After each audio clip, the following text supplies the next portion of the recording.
তোরা এক দৃষ্টিতে রেয়ান্সের দিকে তাকিয়ে আছে, আর রেয়ান্স বুঝেও না বোঝার ভান করে সামনের দিকে তাকিয়ে গাড়ি ড্রাইভ করে যাচ্ছে।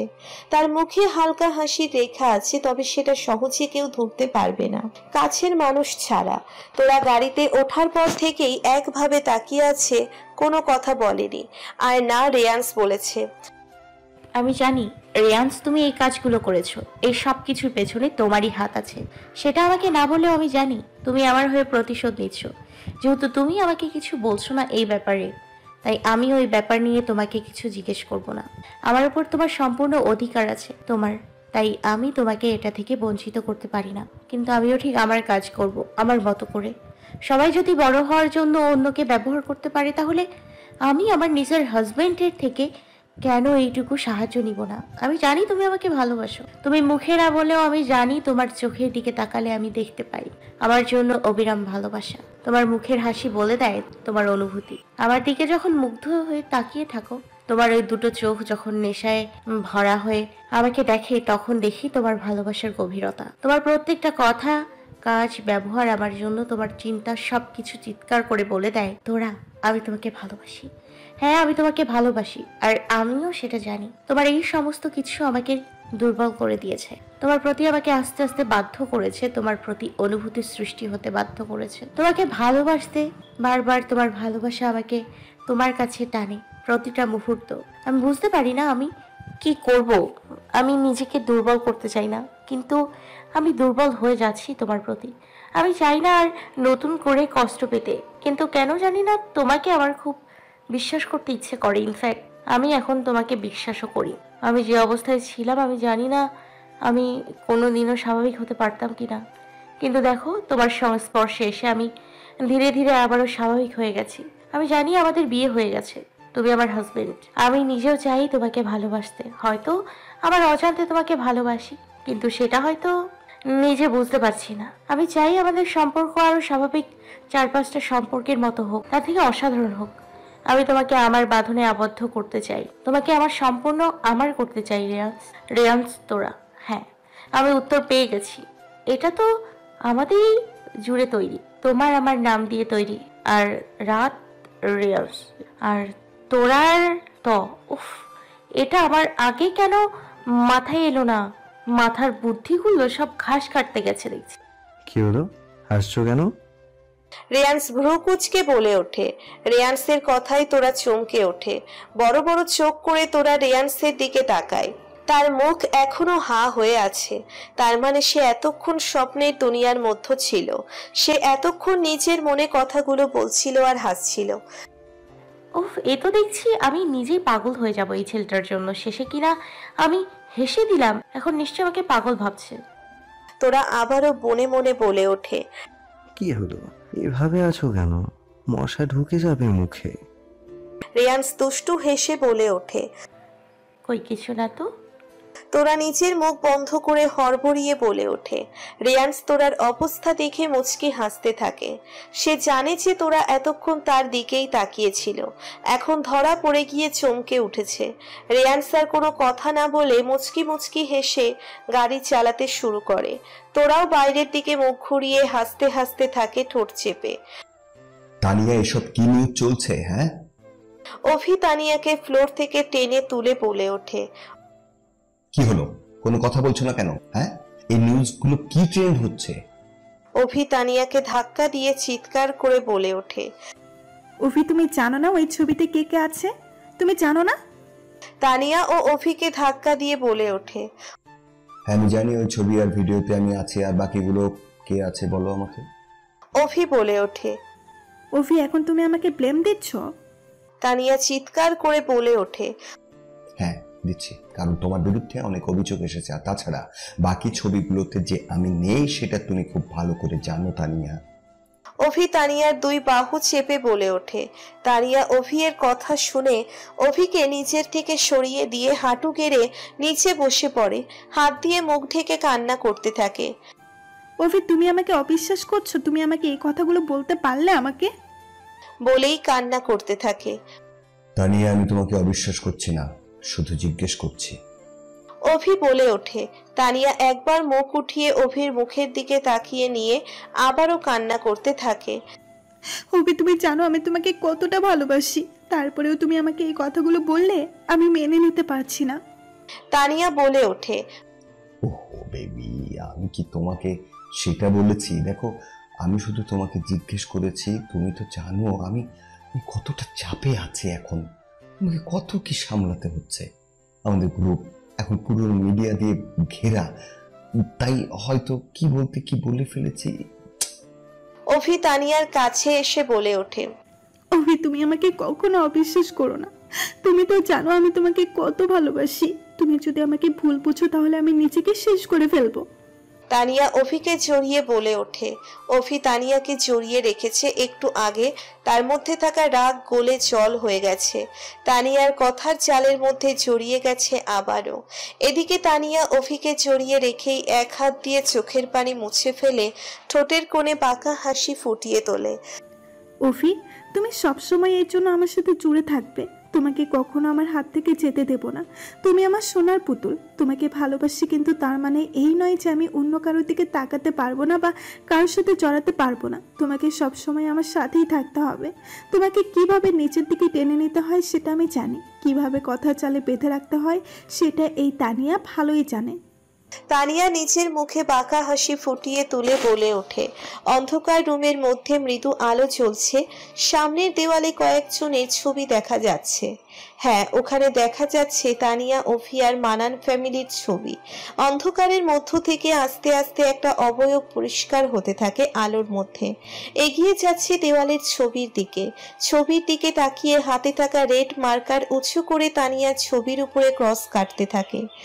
তোর বিনাশের শুরু। তোর যা শাস্তি হয়েছে সেটা শুধুমাত্র শুরু ছিল। আমি কিছুই করিনি, কিন্তু এবার শুরু হবে আমার খেলা। তুই এতদিন খেলেছিস, এবার তোর শেষ সময়। মাত্র তো তোর ইমেজের ওপর দাগ পড়েছে, কিন্তু এখনো শেষ হয়নি। কিন্তু এবার হবে। আমি তোকে পুরোই শেষ করব। আগের আমি আর এখনকার আমি সম্পূর্ণ আলাদা। আমি তোর এমন অবস্থা করব যে তুই না পারবি মরতে আর না পারবি বেঁচে থাকতে। তুই শুধু সময় গুনতে থাক। এবার হবে আসল খেলা, প্রস্তুত হও শুধু। এবার বুঝবে আসল খেলা কাকে বলে। বলেই ঘর কাঁপিয়ে হাসতে থাকে। ছাদের রেলিং ঘেঁষে দাঁড়িয়ে আছে তোরা। তার দৃষ্টি সামনের দিকে স্থির হয়ে আছে।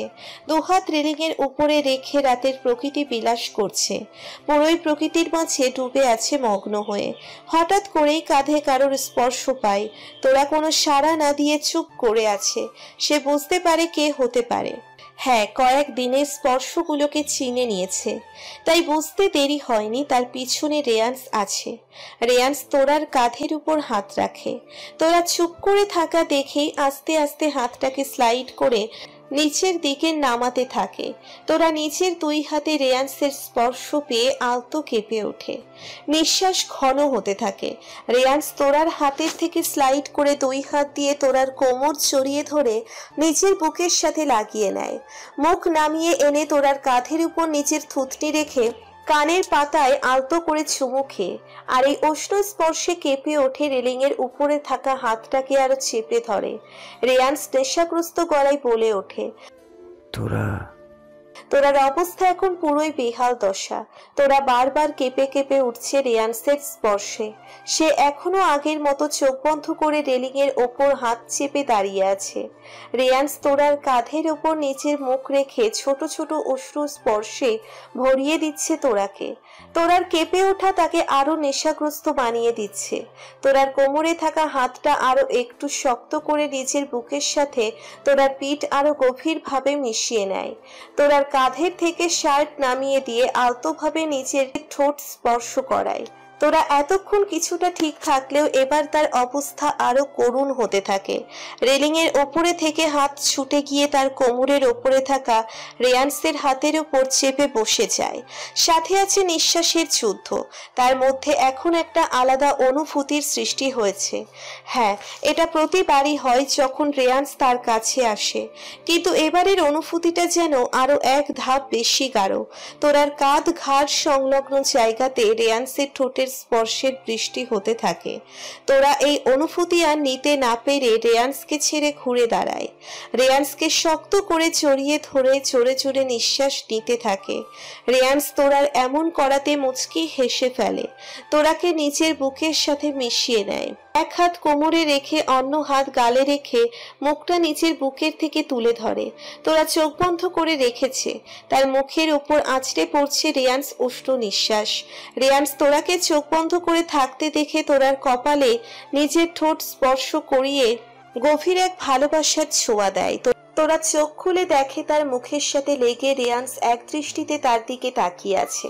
দেখতে পায় রেয়ান্সের চোখে মাদকতা তাকে ঘিরে, নেশাগ্রস্ত ভাবে তাকিয়ে আছে তার দিকে। রেয়ান্স তোরাকে তাকাতে দেখে গালে থাকা হাত ঠোঁটের ওপর স্লাইড করতে থাকে। তোরা কেঁপে ওঠে। রেয়ান্স বুকের কাছে শার্ট খামচে চোখ বুজে নেয়। সে ওই অবস্থায় বুঝতে পারে রেয়ান্সের তার দিকে আগমন। রেয়ান্স নিঃশ্বাস তার উপর আছড়ে পড়তে পড়তে একেবারে মিশে যাচ্ছে তার মুখের সাথে। আলতোভাবে স্পর্শ পায় রেয়ান্সের ঠোঁটের ছোঁয়া তার ঠোঁটের উপরে। ছোট ছোট স্পর্শ পায় তার ঠোঁটে। সেটা সময় নিয়ে আস্তে আস্তে গভীর হতে থাকে। একসময় তার ঠোঁট পুরোপুরি ভাবে রেয়ান্সের দখলে চলে যায়। দুজন একে অপরের ঠোঁটে মেতে ওঠে। মিষ্টি স্পর্শ দেওয়া নেওয়া করতে থাকে একে অপরের মাঝে। প্রায় 20 মিনিট পর সরে আসে একে অপরের ঠোঁট ছেড়ে। তোরা রেয়ান্সের বুকে মুখ গুজে রেখেই জোরে জোরে নিঃশ্বাস নিতে থাকে। রেয়ান্সেরও একই অবস্থা। তার ঠোঁটে ফুটে আছে অদ্ভুত এক ভালো লাগার হাসি। সেও তোরাকে নিজের সাথে জড়িয়ে রেখেই জোরে জোরে নিঃশ্বাস নিতে থাকে। কিছুক্ষণ পর দুজনেই স্বাভাবিক হয়ে আসতেই রেয়ান্স তোরাকে কোলে তুলে নিয়ে নিচে নেমে যায়। দুজনের মুখ ফুটে আছে প্রশান্তির ছোঁয়া। রেয়ান্স, তোমাকে কিছু বলার আছে। তোরা কিছুটা আমতা আমতা করে বলে ওঠে। তোরা কি হয়েছে? কি বলতে চাও আমাকে? রেয়ান্স ভ্রু কুঁচকে বলে ওঠে। রেয়ান্স, আসলে আমি চাইছি যে তুমি আমাকে বিশ্বাস করো তো। তোরা কিছুটা হকচকিয়ে জিজ্ঞেস করে ওঠে। তোরা একটা সম্পর্কের সব থেকে মূল ভিত হচ্ছে বিশ্বাস, আর আমি আমাদের সম্পর্ককে এমনি নেইনি, তাই আমি সম্পূর্ণভাবে বিশ্বাস করি তোমাকে। রেয়ান্স বলে ওঠে। রেয়ান্স, চোখের দেখা সব সময় সত্যি হয় না, তার পিছনে অনেক কিছু থাকে। তাই তুমি যদি আমাকে এমন কিছু করতে দেখো, তাহলে কি তারপরেও তুমি আমাকে বিশ্বাস করবে? আমাকে ভুল বুঝবে না তো? তোরা কিছুটা আটকে আটকে বলে ওঠে।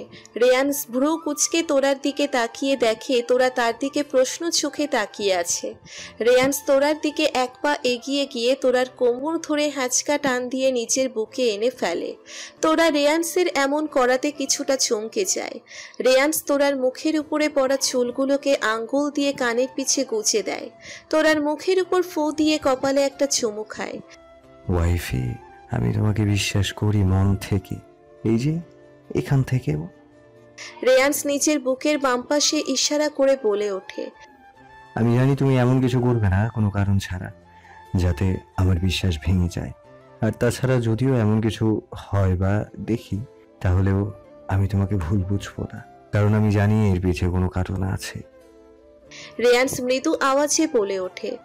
রেয়ান্স, আমি সব সময়ই চেষ্টা করব তোমার বিশ্বাস বজায় রাখার। আমি কখনো তোমার বিশ্বাস ভাঙবো না। আমি এমন কোনো কাজ করব না যাতে আমার উপর থেকে তোমার বিশ্বাস হারিয়ে যায়। তবে হ্যাঁ, তুমি কখনো আমাকে ভুল বুঝো না। যদি কিছু আমাকে সরাসরি জিজ্ঞেস করে নিও, কিন্তু প্লিজ তোমার থেকে দূরে সরিয়ে দিও না আমাকে ভুল বুঝে। তোরা কান্না ভেজা গলায় বলে ওঠে। আমি কখনো তোমাকে আমার থেকে দূরে করব না। ইনফ্যাক্ট তুমি চাইলেও না, কোনো প্রশ্নই ওঠে না এই নিয়ে।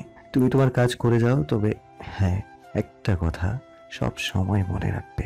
তুমি তোমার ইচ্ছা মতো খেলতে পারো, কিন্তু এটা মাথায় রাখতে হবে কোনো কিছুর বিনিময়ে তোমার যেন কোনো ক্ষতি না হয়। একটা সিম্পল আচরের দাগও আমি মেনে নেব না। তুমি কোনোভাবেই নিজেকে হার্ট করতে পারবে না। যাই হোক না কেন, আমি তোমাকে আমার ভালোবাসা দিয়ে সব কিছুর থেকে সুরক্ষিত করব। রেয়ান্স তোরার মাথায় নিচের মাথা ঠেকিয়ে বলে ওঠে। মনে থাকবে আমার, আমি নিজেকে সুরক্ষিত রাখবো সব কিছুর থেকে। তোরা মুচকি হেসে বলে ওঠে। ওকে, রেডি হয়ে নাও, অফিসে বেরোতে হবে। তোমার তো স্টার গ্রুপে যেতে হবে। রেয়ান্স তোরাকে জড়িয়ে ধরে বলে ওঠে। তোরা চোখ বন্ধ করে রেয়ান্সের বুকে মাথা রেখে বলে ওঠে। রেয়ান্স, তোরা, রায়, শাহিন সকালেই লোনাওয়ালা থেকে মুম্বাই ফিরে এসেছে। তাজনিম দেওয়ান রেয়ান্সের দাদু আর লেখা ওখানেই থেকে গেছে। মূলত এর কারণ রেয়ান্স তোরা, তাদের একসাথে থাকার জন্য তারা ওখানেই থেকে গেছে, যাতে রেয়ান্স তোরা নিজেদের মধ্যে কিছুটা সময় কাটাতে পারে, সমস্ত দূরত্ব কমিয়ে একে অপরের কাছে আসতে পারে। তাই তারা বলে দিয়েছে তারা এখন 1 মাস লোনাওয়ালাতে কাটাবে আর ওখানে সৌন্দর্য উপভোগ করবে। তাই এখন বাড়িতে শুধু রেয়ান্স তোরা উপস্থিত। স্টার গ্রুপ অফিসে অফি নিচের কেবিনে বসে আছে আর লোনাওয়ালা শুটের সমস্ত রিপোর্ট নিচ্ছে রায়ের কাছ থেকে, বেশিরভাগ তোরার ব্যাপার নিয়ে। আর রায় ও কৌশলে সবকিছু বলে যাচ্ছে প্ল্যান অনুযায়ী। লিসেন রায়, তুমি এরপর থেকে তোরার ব্যাপারে বড় ছোট সমস্ত আপডেট আমাকে দেবে। অভি রায়কে বলে ওঠে। Okay sir. রায় বাঁকা হেসে বলে ওঠে, যেটা অভি বুঝতে পারে না। ওকে, আর শোনো, আজকে তোরার সমস্ত শিডিউল ফ্রি করে দাও, আর তোরার আমার সাথে আজ লাঞ্চের শিডিউল ফিক্সড করো। এটা ওর সাকসেসের জন্য স্টার গ্রুপের তরফ থেকে একটা ছোট্ট লাঞ্চ অফার। অভি বেশ অ্যাটিটিউড নিয়ে বলে ওঠে। কিন্তু স্যার। রায় কিন্তু কিন্তু করে বলে ওঠে। কোনো কিন্তু নাই, আমি এই কোম্পানির সিইও, তাই আমি যা বলবো তাই হবে। Got it? অভি রূঢ়ভাবে বলে ওঠে। Yes sir. রায় বলে ওঠে। এখন তুমি যেতে পারো। অভি বলে ওঠে। রাই একবার অভির দিকে তাকিয়ে বাঁকা হেসে বেরিয়ে যায় আর অভি টেবিলের উপর পা তুলে গালে হাত রেখে অদ্ভুতভাবে হাসতে থাকে। সে তার চাল চেলে দিয়েছে, এইভাবে একটু একটু করে তোরার কাছে যাবে আর তারপর তোরাকে তার সাথে আবদ্ধ করবে, যাতে কখনো তার থেকে ছুটে যেতে না পারে। যখন ইচ্ছে যেভাবে ইচ্ছে সেভাবে সে তোরাকে ব্যবহার করতে পারে। এইসব ভেবেই তার মুখে একটা শয়তানি হাসি ফুটে ওঠে। মুম্বাই গ্লোবাল ফিউশন রেস্টুরেন্টে ভিআইপি কেবিনের সামনাসামনি হয়ে বসে আছে অভি ও তোরা। অভি নিজের মতো করে কথা বলে যাচ্ছে আর তোরা কোনো কথা না বলে নিজের ফোন নিয়ে দেখে যাচ্ছে আর মাঝে মাঝে অভি এর কথায় হু হ্যাঁ করছে। তোরাকে এই মুহূর্তে দেখে মনে হচ্ছে ওবেডিয়েন্ট ভাবে সব কথা শুনে যাচ্ছে। ওদের কথার মাঝে স্টাফ এসে ওদের খাবার সার্ভ করে দেয়। তোরা এক হাতে ফোন ও অন্য হাতে খেতে শুরু করে। আসলে সে রেয়ান্সের সাথে মেসেজে কথা বলছে। এদিকে অভি শুরু থেকেই তোরাকে দেখে যাচ্ছে, যদিও দেখছে বললে ভুল হবে, এক কথায় গিলে খাচ্ছে তার চোখ দিয়ে তোরাকে। হঠাৎ খেতে খেতেই এক হাত দিয়েই তোরার হাত চেপে ধরে। তোরা খাওয়া বন্ধ করে দিয়ে চোখ তুলে অভির দিকে তাকায়। দুজনেই প্ল্যান করেছে, তবে সেটা যে একই পদ্ধতিতে তা কিন্তু নয়। তারপরেও সেটা জানা তো কথা নয়, কারণ অভির প্ল্যান একটু একটু জানলেও তো তোরার প্ল্যান কি সেটা জানা নেই। এখন দেখার বিষয় কে কার প্ল্যানে সফল হয়, কে কার পাতা ফাঁদে পা দিতে চলেছে। তোরা কোনো কথা না বলে অভির মুখের দিকে তাকিয়ে হালকা একটা বাঁকা হাসি দিয়ে আবারও নিজের খাবার খেতে থাকে। অভির যেন হাতে চাঁদ পাওয়া ব্যাপার। তোরার ওই বাঁকা হাসিটা দেখে সে আরো যেন একটু বেশি সাহস পেয়ে গেল। এর আগে সে তোরার হাত ধরলে ছাড়িয়ে নিত, কিন্তু আজকে তার দিকে তাকিয়ে হেসেছে। এতেই সে মনে করছে সে আরো এক ধাপ এগিয়ে গেছে প্ল্যান করতে।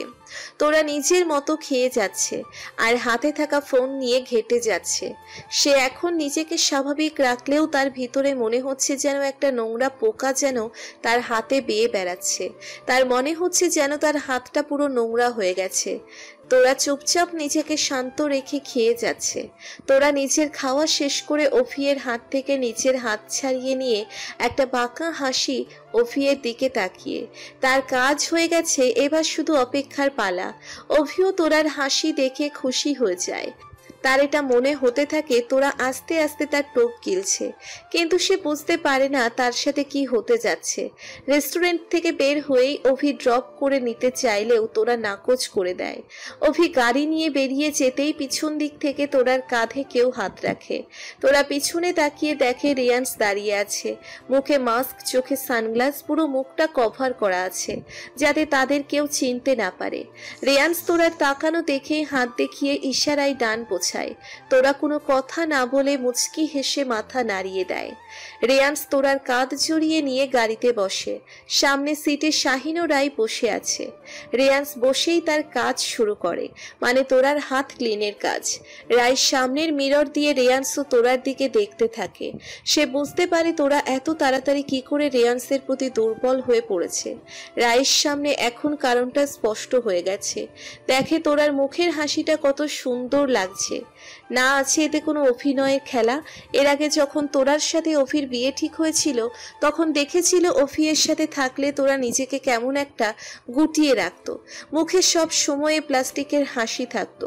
কিন্তু রেয়ান্সের সাথে কত স্বাভাবিক আছে। তার হাসির মধ্যে না আছে কোনো মলিনতা আর না আছে কোনো জড়তার ভাব। তানিয়া নিউজ এখন টপ ট্রেন্ডিং চলছে। এটা নিয়ে মিডিয়া পাবলিক কোনো নতুন খবর বানাতে বাদ রাখেনি। আর বাকি কাজ তো পাবলিক করে দিয়েছে তানিয়ার বিরুদ্ধে নানা মত পোষণ করে। আর এইসব কিছুর মাঝে তানিয়ার লেভেল ডাউন হচ্ছে আর সেই সাথে তোরার আপ হচ্ছে। স্টার গ্রুপ কোম্পানিতে তানিয়ার আর অভি দুজনকে যে ভালোবাসে সেটা কতটা ঠিক আর কতটা ভুল সেটা ওরাই ঠিক বলতে পারবে। তবে দুজন যে দুজনকে নিজেদের ব্যবহার করতে কখনোই পিছুপা হয় না। তবে এটা নিজেরাই বুঝতে পারে না সে ব্যবহার করা হচ্ছে না, করছে। এরই মধ্যে হঠাৎ করে একটা নিউজ সামনে চলে আসে। স্টার গ্রুপের সিইওর নতুন গোপন সম্পর্ক, তার সাথে রেস্টুরেন্টের কিছু ছবি যেখানে অফিয়ের মুখটা স্পষ্ট বোঝা যাচ্ছে আর দেখা যাচ্ছে অফি একজনের হাত ধরে আছে, যাকে পুরোভাবে দেখা যাচ্ছে না, শুধু তার এক সাইড, তাও ভালোভাবে না, পুরোটা চুলে ঢাকা গেছে। তবে যে দুজনের হাতে হাত রেখে খাবার অভির মুখের হাসি, এখন এটাই প্রমাণ করে অভি নিজের ডেটের সাথে লাঞ্চ করছে। এই নিউজ সামনে আসতেই পাবলিক নানা রকমের কোথায় বলতে চাচ্ছে। তার সাথে তানিয়াকে জুড়েও কথা হচ্ছে, যেহেতু তানিয়াকে কয়েকদিন আগে পর্যন্ত অভির সাথে দেখা গেছে। আর এখন আবার অভি অন্য কোনো মেয়ের সাথে, এর সাথে তাথইয়ের কথা উঠছে না।